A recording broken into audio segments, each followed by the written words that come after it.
আসসালামু আলাইকুম প্রিয় বন্ধুরা, কেমন আছো সবাই? আজকে পাকিস্তানি মুরগি রান্না করব, তাই মুরগিটাকে কেটে নিচ্ছি। তো এই যে দেখো, মুরগির পেটে অনেকগুলো ডিম হয়েছে, একটা বড় ডিমও আছে। কি কি মশলা নিয়েছি মুরগি রান্না করার জন্য দেখো: লং, এলাচ, দারুচিনি, গোলমরিচ, জিরা, জায়ত্রী, জায়ফল, পোস্ত।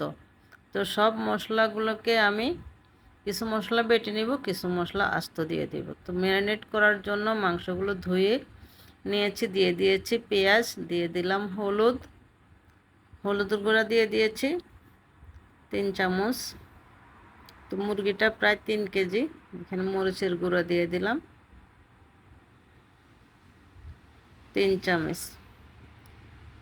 দিয়ে দিলাম জিরা ধনিয়ার গুঁড়া, এটাও দিয়ে দিব আমি 3 চামচ।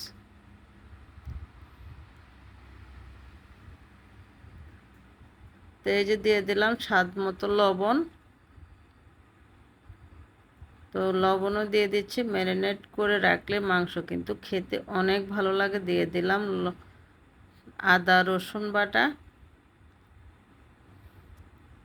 তো সব কিছু দিয়ে এখন আমি ভালো করে মেখে নিব। দিয়ে দিলাম কিছু কাঁচা সরিষার তেল। তো সব কিছু দিয়ে ভালো করে মাখাবো, যাতে মশলাগুলোর যেন মাংসের ভিতরে মশলাগুলো ঢুকে যায় ভালো করে। তো বলটা একটু ছোট হয়ে গেছে, আরও একটু বড় কিছুর মধ্যে নিলে ভালো হতো। তারপরে যাক মেখে নিলাম, মেখে রেখে দিব। এই যে দেখো, বাটা মশলাগুলো দিয়ে মেখে রাখবো। এই যে আস্ত গরম মশলাগুলো দিয়ে দিচ্ছি। তো সব কিছু দিয়ে আবারও মেখে নেব ভালো করে।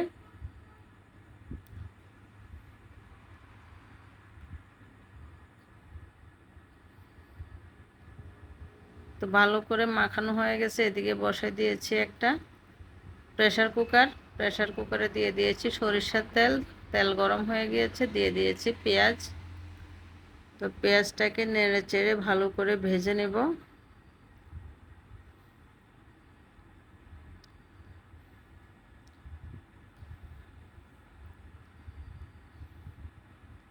তো এখানে দিয়ে দিলাম আমি কিছু টমেটো।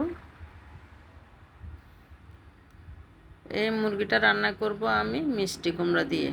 তো মিষ্টি কুমড়া দিয়ে কে কে খেয়েছো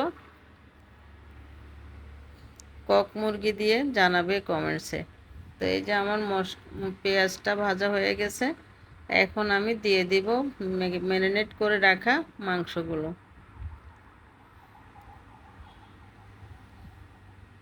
তো এই যে মাংসগুলো দিয়ে নেড়ে চেড়ে ভালো করে তো নেড়ে দিতেছি। তো এখন আমি প্রেসার কুকারের ঢাকনা লাগিয়ে আটকে দেব। এই যে দেখো, আমি 10 সিটি দিয়ে দিয়েছি, কারণ পাকিস্তানি মুরগিটা কিন্তু অনেক শক্ত থাকে। এই যে মাংস থেকে তেল বের হয়ে দেখো অনেকগুলো ঝোলের মতো হয়ে গেছে। তো মাংসটা আমার প্রায় সিদ্ধ হয়ে আসছে। এখন আমি দিয়ে দেব এখানে মিষ্টি কুমড়া। এই দেখো, এই মুরগির অনেক তেল থাকে। এই যে এই মিষ্টি কুমড়া, এটা হচ্ছে আমাদের নিজেদের গাছের। তো মিষ্টি কুমড়া দিয়ে আজকে রান্না করব। মিষ্টি কুমড়া দিয়ে কিন্তু মাংস রান্না করলে অনেক মজা লাগে খেতে। তো মিষ্টি কুমড়াটাও কষানো হয়ে গেছে, আমি পরিমাণ মতো ঝোল দিয়ে দিয়েছি। তো এখন আর আমি ঢাকনা আটকাবো না। এখানে দিয়ে দিলাম কিছু রাঁধুনি গরম মশলা। তো দিয়ে কিছুক্ষণের মধ্যে আমি নামিয়ে নেব। তো কেমন হয়েছে তোমাদের কাছে যদি ভালো লাগে আমার ভিডিওগুলো, প্লিজ লাইক কমেন্ট শেয়ার করে দিও, ফলো দিয়ে সাথে থেকো। সাথে আমার ইউটিউব চ্যানেলটাকে সাবস্ক্রাইব করার অনুরোধ রইল।